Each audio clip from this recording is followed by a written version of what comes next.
Looking deeply inside nature through the magnifying glass of science, designers extract principles, processes, and materials that are forming the very basis of design methodology. From synthetic constructs that resemble biological materials to computational methods that emulate neural processes, nature is driving design. Design is also driving nature.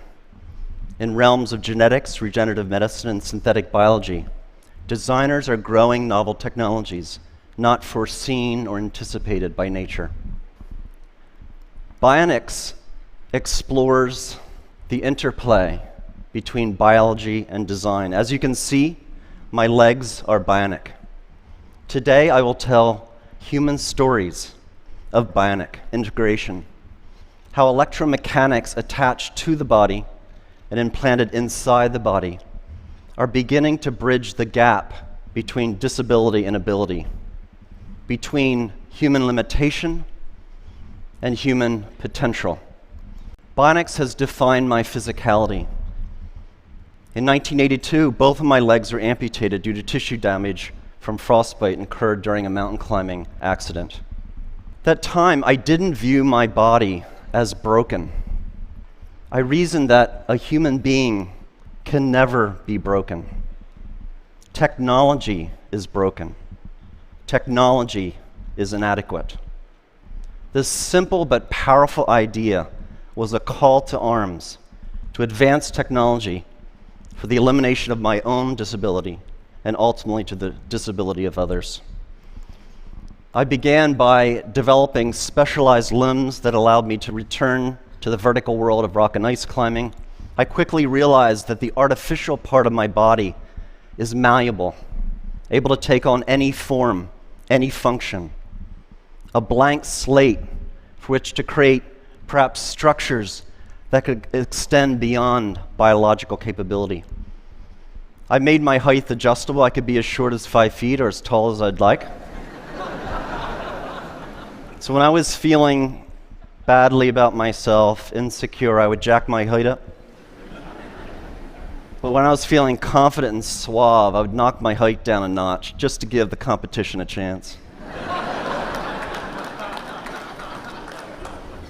Narrow wedge feet allow me to climb steep rock fissures where the human foot cannot penetrate, and spiked feet enabled me to climb vertical ice walls without ever experiencing muscle leg fatigue. Through technological innovation, I returned to my sport stronger and better. Technology had eliminated my disability and allowed me a new climbing prowess. As a young man, I imagined a future world where technology so advanced could rid the world of disability, a world in which neural implants would allow the visually impaired to see, a world in which the paralyzed could walk via body exoskeletons. Sadly, because of deficiencies in technology, disability is rampant in the world. This gentleman is missing 3 limbs. As a testimony to current technology, he is out of the wheelchair, but we need to do a better job in bionics to allow one day full rehabilitation for a person with this level of injury. At the MIT Media Lab, we've established the Center for Extreme Bionics. The mission of the center is to put forth fundamental science and technological capability that will allow the biomechatronic and regenerative repair of humans across a broad range of brain and body disabilities. Today, I'm going to tell you how my legs function, how they work, as a kind of case in point for this center. Now, I made sure to shave my legs last night because I knew I'd be showing them off. Bionics entails the engineering of extreme interfaces. There's 3 extreme interfaces in my bionic limbs: mechanical, how my limbs are attached to my biological body; dynamic, how they move like flesh and bone; and electrical, how they communicate with my nervous system. I'll begin with mechanical interface. In the area of design, we still do not understand how to attach devices to the body mechanically. It's extraordinary to me that in this day and age, one of the most mature, oldest technologies in the human timeline, the shoe, still gives us blisters. How can this be?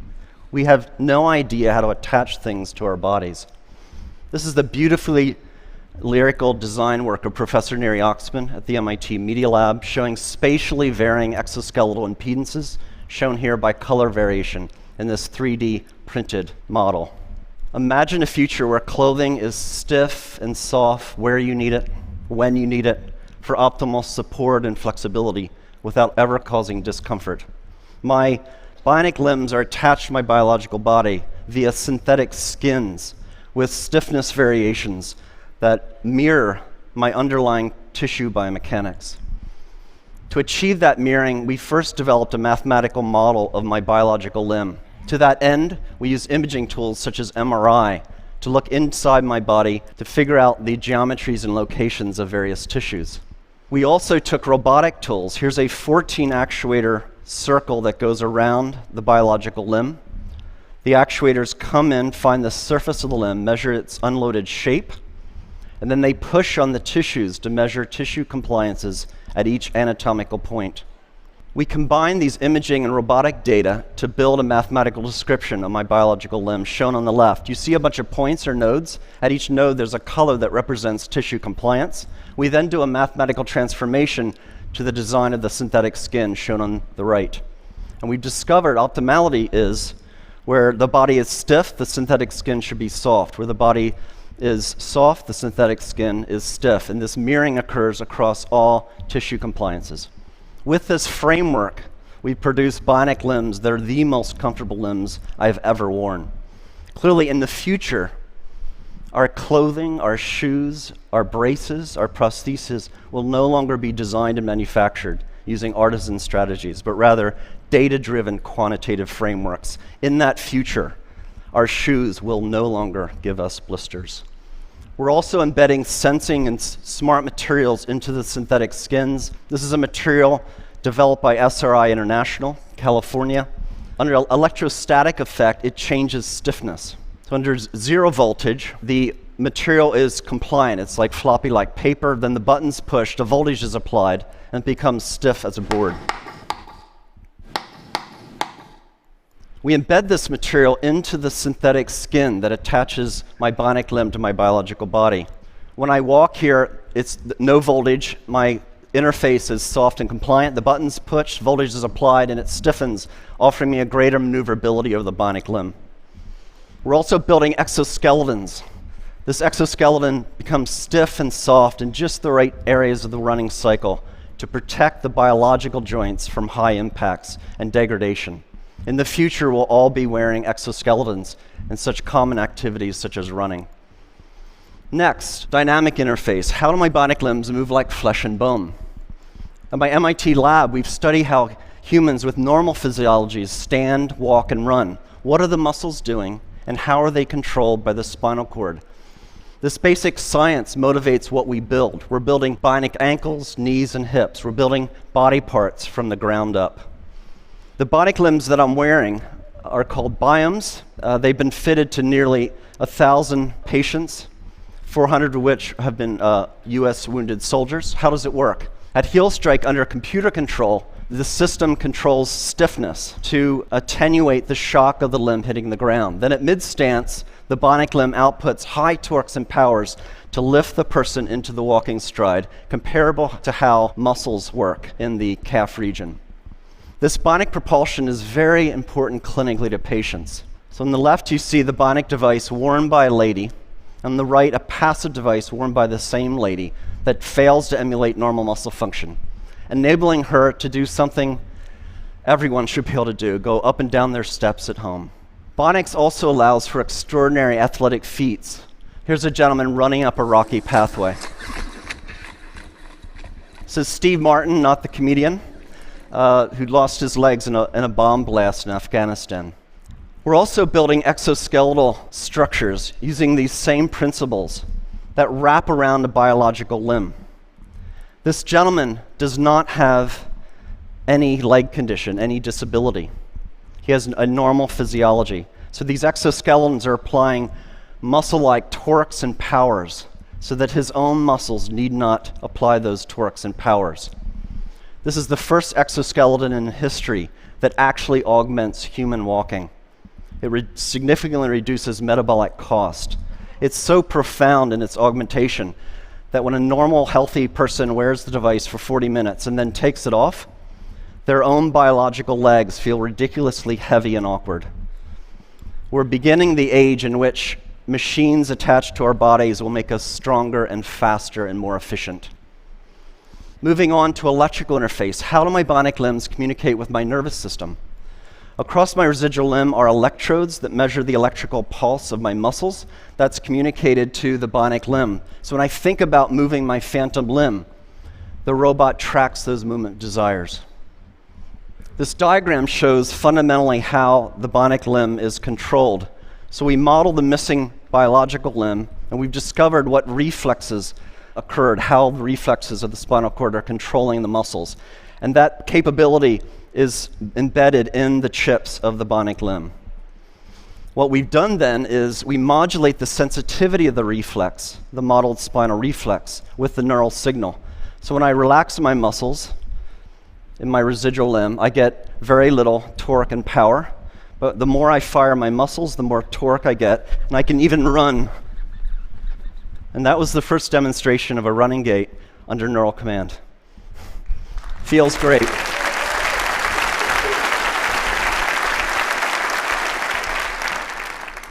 We want to go a step further. We want to actually close the loop between the human and the bionic external limb.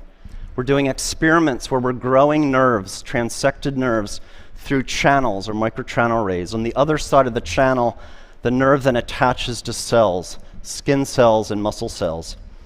In the channels of motor channels, we can sense how the person wishes to move. That can be sent out wirelessly to the bionic limb. And then sensors on the bionic limb can be converted to stimulations in adjacent channels, sensory channels. So when this is fully developed and for human use, persons like myself will not only have synthetic limbs that move like flesh and bone, but actually feel like flesh and bone. This video shows Lisa Millette shortly after being fitted with 2 bionic limbs. Indeed, bionics is making a profound difference in people's lives. Oh my God. Oh my God, I can't believe it. It's just like I've got a real leg. Now don't start running. Now turn around and do the same thing walking up. Walk up, get on your heel to toe like you would normally just walk on level ground. Try to walk right up the hill. Oh my God. They're pushing you up? Yes, I'm not even, I can't even describe it. It's pushing you right up. Next week, I'm visiting the centers. Thank you. Thank you. Thank you. Next week, I'm visiting the Center for Medicare and Medicaid Services, and I'm going to try to convince CMS to grant appropriate code language and pricing so this technology can be made available to the patients that need it. Thank you. It's not well appreciated, but over half of the world's population suffers from some form of cognitive, emotional, sensory, or motor condition. And because of poor technology, too often conditions result in disability and a poorer quality of life. Basic levels of physiological function should be a part of our human rights. Every person should have the right to live life without disability if they so choose. The right to live life without severe depression. The right to see a loved one in the case of seeing impaired. Or the right to walk or to dance in the case of limb paralysis or limb amputation. As a society, we can achieve these human rights if we accept the proposition that humans are not disabled. A person can never be broken. Our built environment, our technologies are broken and disabled. We, the people, need not accept our limitations, but can transcend disability through technological innovation. Indeed, through fundamental advances in bionics in this century, we will set the technological foundation for an enhanced human experience, and we will end disability. I'd like to finish up with one more story, a beautiful story. The story of Adrienne Haslett Davis. Adrienne lost her left leg in the Boston terrorist attack. I met Adrian when this photo was taken at Spaulding Rehabilitation Hospital. Adrian is a dancer, a ballroom dancer. Adrian breathes and lives dance. It is her expression. It is her art form. Naturally, when she lost her limb in the Boston terrorist attack, she wanted to return to the dance floor. After meeting her and driving home in my car, I thought, I'm an MIT professor. I have resources. Let's build her a bionic limb to enable her to go back to her life of dance. Brought in MIT scientists with expertise in prosthetics, robotics, machine learning, and biomechanics. And over a 200-day research period, we studied dance. We brought in dancers with biological limbs, and we studied how do they move, what forces do they apply on the dance floor. And we took those data and we put forth fundamental principles of dance, reflexive dance capability, and we embedded that intelligence into the bionic limb. Bionics is not only about making people stronger and faster. Our expression, our humanity can be embedded into electromechanics. It was 3.5 seconds between the bomb blasts and the Boston terrorist attack. In 3.5 seconds, the criminals and cowards took Adrian off the dance floor. In 200 days, we put her back. We will not be intimidated, brought down, diminished, conquered, or stopped by acts of violence.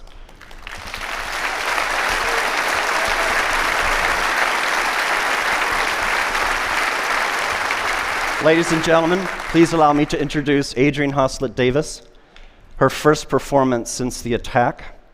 She's dancing with Christian Leitner.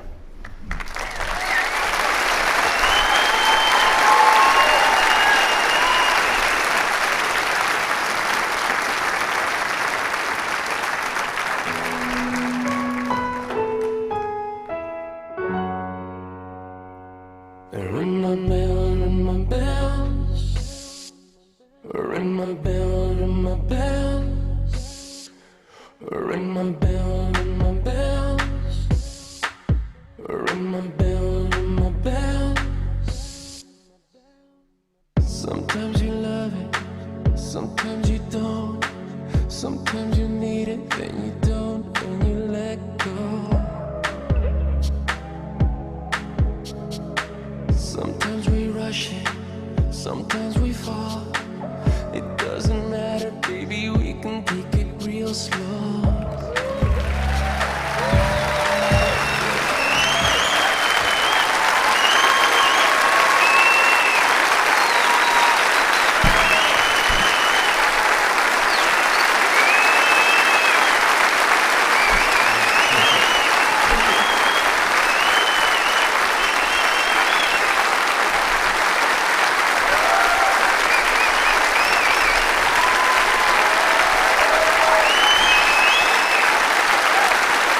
Ladies and gentlemen, members of the research team, Elliot Rouse and Nathan Verkartzi. Elliot and Nathan.